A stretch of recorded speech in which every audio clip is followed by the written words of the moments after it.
અડી ગયો 2 ફૂટ 2 ફૂટ છે 2 ફૂટનો ઉપર આવશે એટલે 3 કલાક છે આનો મને મોકલજો વિડીયો હું લઈ લઉં છું લાઈવ કરો નહીં લાઈવ નથી કરવું કરી દો સાથે આ બતાવી નહીં 75 હાલ આવી પહોંચી છે ત્યારે આજે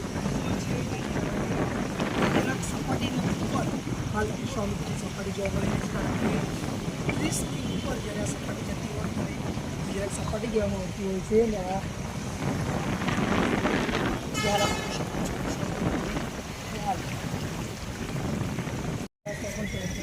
વરસાદના કારણે લોકો પણ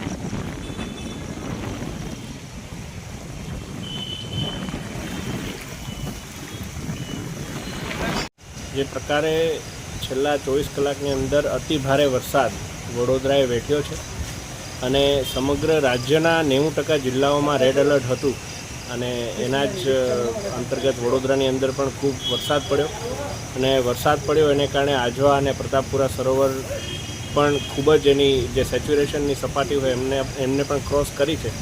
એના કારણે આપણે જોઈ શકીએ છીએ કે વિશ્વામિત્રીમાં પણ ખૂબ ભારે માત્રામાં પાણી આવ્યું છે. કાલાઘોડા બ્રિજ છે એ પણ અત્યારે ઓલમોસ્ટ એને બ્રિજની સપાટીને ટચ કર્યું છે.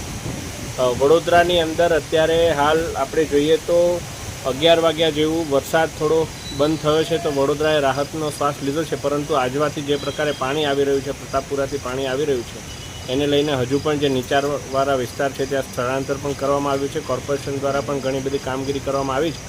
આપણે સૌએ હજુ પણ 24 કલાક ધીરજ રાખી અને અનનેસેસરીલી ઘરેથી આપણે બહાર ના નીકળીએ અને તંત્રને આ કામગીરીમાં આપણે સહયોગ આપીએ, આટલી જ મારી આપના માધ્યમથી વિનંતી છે.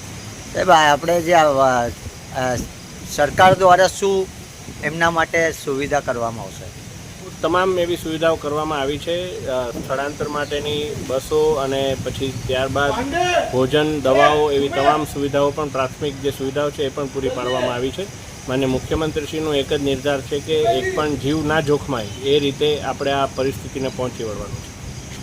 વડોદરાવાસીઓને તમે છેલ્લા શું સંદેશો આપવા માંગો? આપણે સૌ સંયમ રાખી એકબીજાને સહકાર આપી અને આ પરિસ્થિતિથી બહાર આવીએ.